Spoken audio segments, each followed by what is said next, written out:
Вопрос о самом главном в нашей жизни – это о наших детях.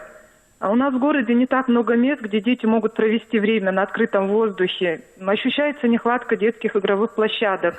Хотелось бы задать вам вопрос, что-нибудь планируете вы в данном направлении? Это первый вопрос, который поступил от жительницы Карабулака несколько недель назад во время телевизионной программы «Муниципальный час». Сразу после обращения начались работы по созданию 2 новых детских площадок. Первая строится по улице Джабагиева. На сегодня здесь уже сделано асфальтовое покрытие, поставлены беседки, создано освещение. Далее планируется уложить противоударную резину и выполнить монтаж игрового оборудования. Средства для выполнения работ выделены Министерством финансов региона. Участвовали в конкурсе по инициативному бюджетированию, и по результату данного конкурса было выиграно 2 площадки у нас. С регионального бюджета финансирования в размере 1 000 000 рублей и от муниципалитетов софинансирование 20%, и также 5% предусмотрено участие жителей. Благодаря этой программе, этому конкурсу сегодня нам удалось организовать такие площадки. Открытие детской площадки с нетерпением ждут местные жители. В этом районе проживает более 10 многодетных семей, поэтому игровая зона на свежем воздухе была просто необходима. В ближайшие сроки нам сделали площадку, и в дождь они работали, и в снег работали. Очень так все было сделано здорово.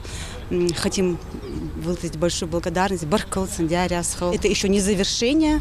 Мы надеемся, что еще будет окончание этого проекта.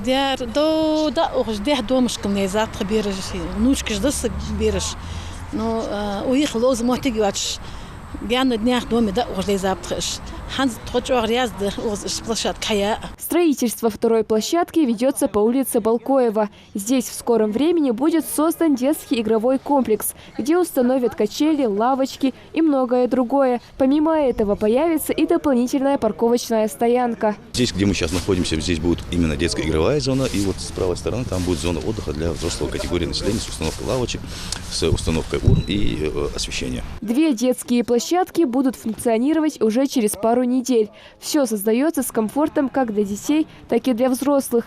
Если честно, это было быстро исполнено, и обещали еще в дальнейшем. Сейчас на днях должны площадку поставить, разметки, шлагбауны.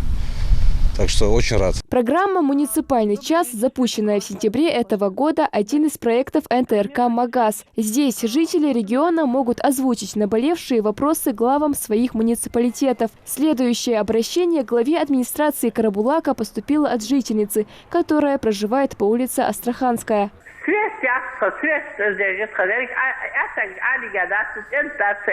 С тех пор прошло 2 месяца. На сегодняшний день проблема, связанная с электричеством по улице Астраханская, решена. Установлено 2 столба линии электропередач. Провода, которые свисали над крышами домов, специалисты привели в нормативное состояние. Там была угроза и по пожарной безопасности, и по тому, что могут в влажное время, при влажной погоде получить и удар только так, как крыша металлическая, и данные провода лежали на крыше.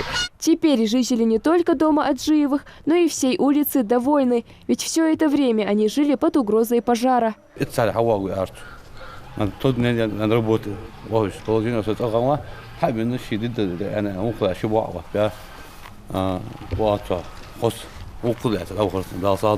Оставшиеся вопросы, которые поступили во время прямого эфира, также решаются. На все обращения жителей власти стараются реагировать оперативно. Марика Измайлова, Али Зязиков, Новости 24.